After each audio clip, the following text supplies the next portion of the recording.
Phone tapping కేసులో కీలక నిందితుడు ఎస్బీఐ మాజీ చీఫ్ ప్రభాకర్ రావు సరెండర్ అయ్యారు. సుప్రీంకోర్టు ఆదేశాలతో జూబ్లీహిల్స్ పోలీస్ స్టేషన్లో లొంగిపోయారు.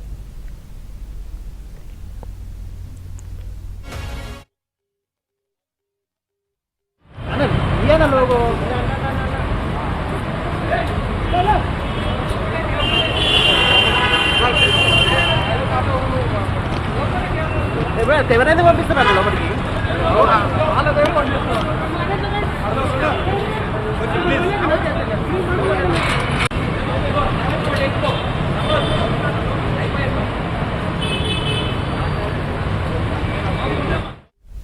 ఫోన్ ట్యాపింగ్ కేసులో కీలక నిందితుడు ఎస్బీఐ మాజీ చీఫ్ ప్రభాకర్ రావు సరెండర్ అయ్యారు. సుప్రీంకోర్టు ఆదేశాలతో జూబ్లీహిల్స్ పోలీస్ స్టేషన్లో లొంగిపోయారు. ఇదే అంశానికి సంబంధించిన పూర్తి సమాచారం మా ప్రతినిధి ప్రవీణ్ జూబ్లీహిల్స్ పిఎస్ నుంచి లైవ్ లో అందిస్తారు. ప్రవీణ్,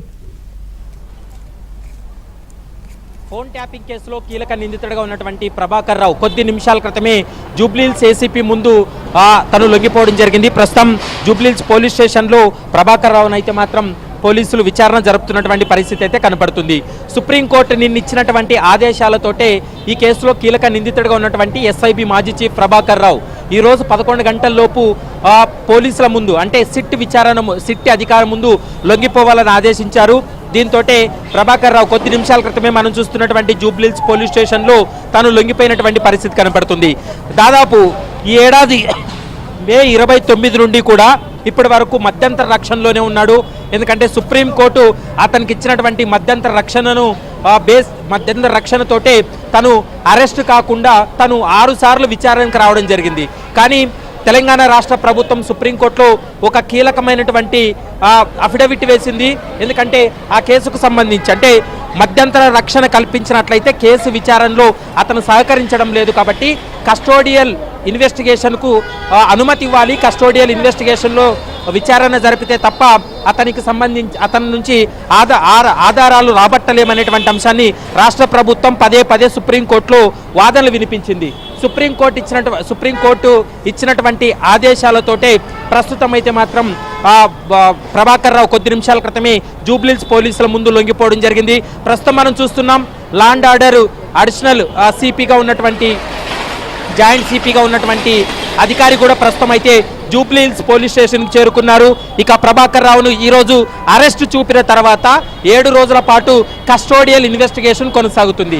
ఈ కస్టోడియల్ ఇన్వెస్టిగేషన్లో కూడా సుప్రీంకోర్టు కొంత అంటే పోలీసులకు కొన్ని ఆంక్షలు విధించిందని చెప్పాలి. ఎందుకంటే పోలీసులు అతన్ని ఎక్కడా కూడా ఈ భౌతికంగా దాడి చేయడం కానీ అతనికి హామ్ కలిగించడం కానీ చేయకూడదు అనేటువంటి అంశాన్ని చెప్పింది.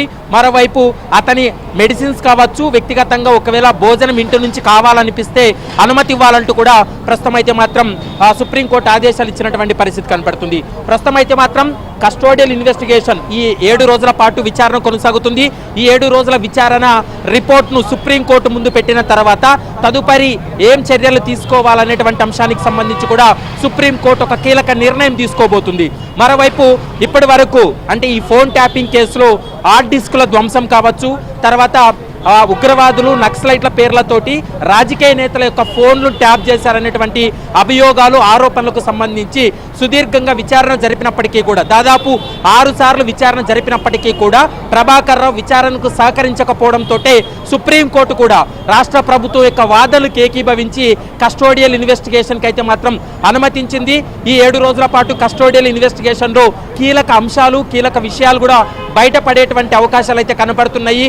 ప్రభాకర్ రావు ద్వారా ఎవరి ఆదేశాల మేరకు ప్రభాకర్ రావు ఈ ఫోన్లు ట్యాప్ చేశాడు, ముఖ్యంగా కాంగ్రెస్ ప్రభుత్వం వస్తుందనేటువంటి సమాచారం రిజల్ట్ రోజే ఈ హార్డ్ డిస్క్లన్నీ కూడా ధ్వంసం చేయడానికి కారణం ఏంటి, ఈ హార్డ్ డిస్క్లు ధ్వంసం చేసిన తర్వాత వాటన్నిటిని కూడా ఎక్కడ దాచిపెట్టారు, వీటన్నిటిపైన కూడా సుదీర్ఘంగా విచారణ జరిపేటువంటి అవకాశం అయితే కనపడుతుంది.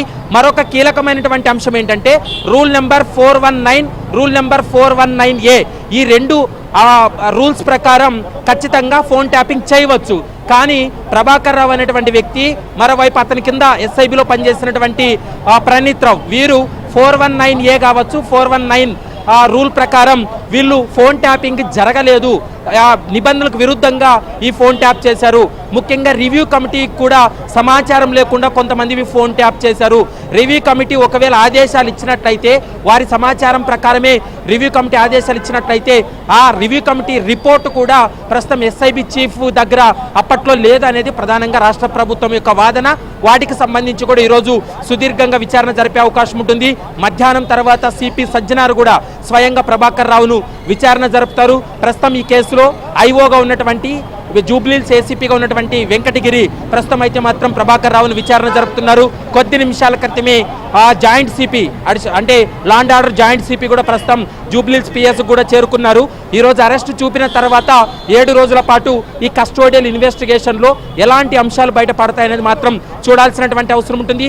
అవసరం అనుకుంటే ఈ కేసులో ఇప్పటి వరకు అరెస్ట్ అయ్యి జ్యుడిషియల్ రిమాండ్కి వెళ్ళి బెయిల్పై బయట ఉన్నటువంటి మిగిలినటువంటి నిందితులు ఎవరైతే ఉన్నారో వాళ్ళతో కలిపి ప్రభాకర్ రావును కూడా విచారణ జరిపేటువంటి అవకాశాలు ఎక్కువగా కనపడుతున్నాయి. కేవలం ప్రభాకర్ రావు, ప్రణీత్ రావును మాత్రమే కలిపి విచారణ జరిపారు. మిగిలినటువంటి రాధాకిషన్ రావు కావచ్చు, భుజంగరావు కావచ్చు, మిగిలినటువంటి ఈ కేసులో నిందితుల్ని కలిపి విచారణ జరపలేదు.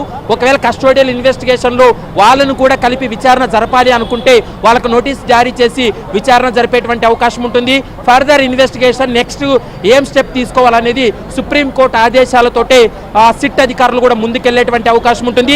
ఏదేమైనప్పటికీ ప్రస్తుతం అయితే మాత్రం రాష్ట్ర ప్రభుత్వం భావించినట్టు, రాష్ట్ర ప్రభుత్వం సుప్రీంకోర్టులో వాదనలు వినిపించినట్టు కస్టోడియల్ ఇన్వెస్టిగేషన్కు సుప్రీంకోర్టు గ్రీన్ సిగ్నల్ ఇవ్వడంతో ప్రస్తుతం అయితే ఇన్వెస్టిగేషన్ అయితే కొనసాగుతుంది. మరి కొద్దిసేపట్లో ప్రభాకర్ రావును అరెస్టు చూపేటువంటి అవకాశం అయితే స్పష్టంగా కనిపిస్తుంది. Right, thank you.